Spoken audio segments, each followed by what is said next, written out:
సత్యదేవన్ పేరు మారిపోయేటట్టుంది సినిమాతో, రావు బహదూర్ సాబ్. Thank you sir, thank you. But what is your personal and special experience చెప్పాలంటే? ఓకే, చాలా మంచి character, difficult character and different getups, makeups, that's all one side. ఒక special experience ఒక యాక్టర్గా, not just hero. Sir special experience అంటే డెఫినెట్గా ఇందాక కూడా నేను చెప్పింది ఒక్క ఆస్పెక్ట్ ఏంటంటే sir, for the first time నేను చేసిన అన్ని సినిమాల్లో ఇది కంపల్సరీ నేను చేయలేదు అని నాకు అనిపించింది సార్. చేయలేదని, ఇది నేను చేయలేదు, ఇది అసలు చెయ్యలేదని. ఇది నేను చేయలేదు, ఇది అసలు అంటే ఏవో కొన్ని చిన్న చిన్న నువాన్సెస్, చిన్న చిన్న ఒక ఆస్పెక్ట్స్ ఉంటాయి కదా సార్, అవి ఎప్పుడు నన్ను నేను అలా చూసుకోలేదు. సో ఎందుకంటే అది చాలా కొత్తగా అనిపించింది, అవుట్ ఆఫ్ బాడీ ఎక్స్పీరియన్స్ లా అనిపించింది అనమాట. అది మేబీ ఆ ట్రాన్స్ లో అలా చేసేసానా ఏంటి. మొట్టమొదటి కథ చెప్పగానే అసలు నేను క్యారెక్టర్ చేయగలనా? అసలు కథ చెప్పగానే నేను అసలు నేను చేయలేనిది అంటే చేయలేనిది అంటే చేయగలను అంటే లోపల ఉన్న కాన్ఫిడెన్స్ వేరు. బట్ నువ్వు అనుకుంటున్నట్టు నువ్వు లోపల ఏదైతే అనుకున్నావు అది నేను క్రియేట్ చేయాలంటే ఇది యుద్ధాలు జరగాలి దీనికి.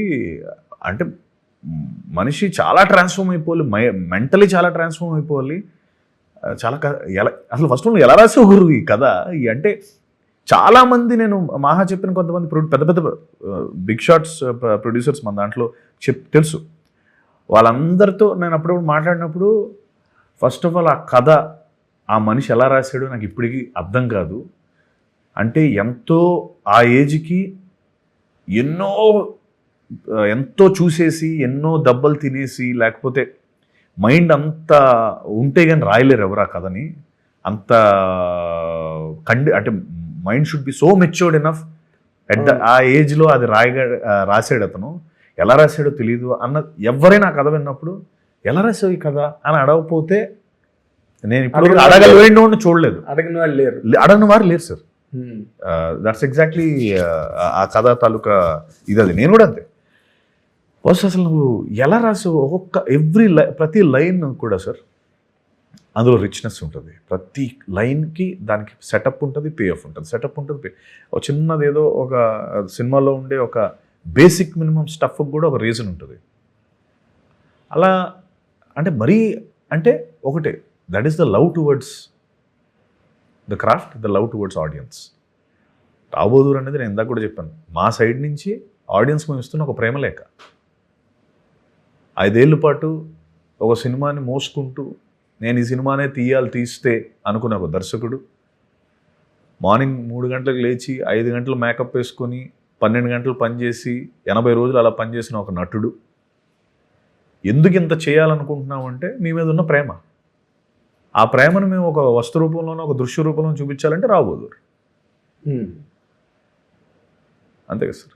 అంటే నువ్వు అన్నప్పుడు కూడా నటుడు అన్నావు సార్, ఒక దర్శకుడు, ఒక నటుడు అని.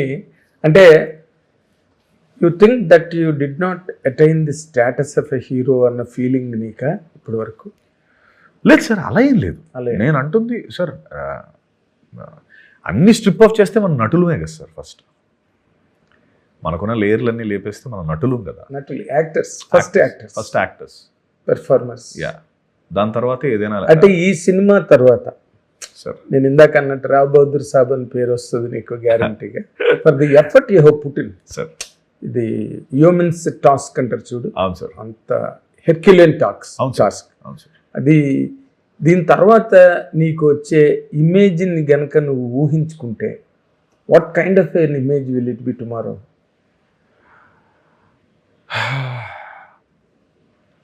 సార్ అది నేను అంటే నాకు చెప్పుకోవడం ఇష్టం ఉండదు సార్.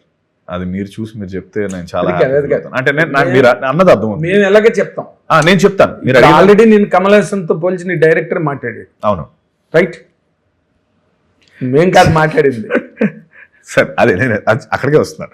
నేనేమంటున్నా అంటే ఎలా పర్సీవ్ చేసుకుంటారు అన్నదానికి నాకు ఆన్సర్ లేకపోవచ్చు. కానీ ఎందుకుండదు?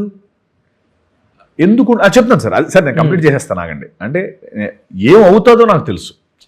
అంటే లైక్ ఫర్ ఎగ్జాంపుల్ ఇప్పుడు ఈ సినిమా చూసిన తర్వాత ఈ వీళ్ళిద్దరు మెంటల్ నా డాష్ ఇద్దరు కలిసి ఒక రావుబోదురు అనే ఒక స్పెక్టికల్ని చేశారు అన్నది మాత్రం అందరూ మాట్లాడుకుంటారని నా కాన్ఫిడెన్స్. నా గురించి స్పెసిఫిక్గా అంటే మేబీ ఏమో సార్, నా గురించి నాకు చెప్పుకోవడం చాలా సిగ్గు అండ్ కష్టపడి సిగ్గుపడతానంటే అలాగే సార్. అంటే నేను సార్ ఇప్పుడు సిగ్గుపడడానికి కూడా కొన్ని టాంజెంట్స్ ఉంటాయి. అవును, ఈ సిగ్గుపడ్డం అంటే పబ్లిక్ గా నువ్వు ఇంత కష్టపడి వాటన్నిటికీ అంత మంచి ఓవేషన్ రిసెప్షన్ వచ్చి మంచి యాక్టర్ అంటారు సార్. అని నువ్వు చెప్పడం ఎప్పుడో నువ్వు మంచి యాక్టర్ అని వదిలేండి సార్, మీరే ఏదో చెప్పండి తర్వాత చూసి. సరే కాదు, ఇప్పుడంటే ప్రతి సినిమా నువ్వు అన్నట్టే ఒక యాక్టర్ కెరీర్లో ఒక పెద్ద మలుపు. ఏ సినిమా అయినా సార్, అది చిన్న సినిమా కావచ్చు, పెద్ద సినిమా కావచ్చు, ఒకటే క్యారెక్టర్ కావచ్చు. ఇప్పుడు స్వాతి ముత్యం సినిమాలో కమల్ హాసన్ సింగిల్ క్యారెక్టర్. అవును సార్. తర్వాత విశ్వరూపం, వాటిలో దశావతారాలు, వాటిలో మెయిన్ డిఫరెంట్ క్యారెక్టర్లు చేశారు కానీ. Right sir. బట్ ప్రతి సినిమా ఒక అగ్ని పరీక్ష, ఒక మలుపు. అవును సార్. ఆ మలుపు తర్వాత ఆ వచ్చే విజయం ఉంటుంది చూసావా, అది ఆ నటుడి కెరీర్ని చాలా ప్రభావితం చేస్తుంది. ఈ సినిమా నీ కెరీర్ని ఎలా ప్రభావితం చేస్తుందని అనుకుంటున్నాను? ఇంకా పెద్ద క్యాన్వాస్ వస్తుంది అనుకుంటున్నాను సార్. పెద్ద దర్శకులు, లేకపోతే పెద్ద దర్శకులు కాదు, పెద్ద ప్రొడక్షన్ హౌసెస్ మనకి పెద్ద క్యాన్వాస్ ఇస్తుందని నేను నమ్ముతున్నాను. ఎందుకంటే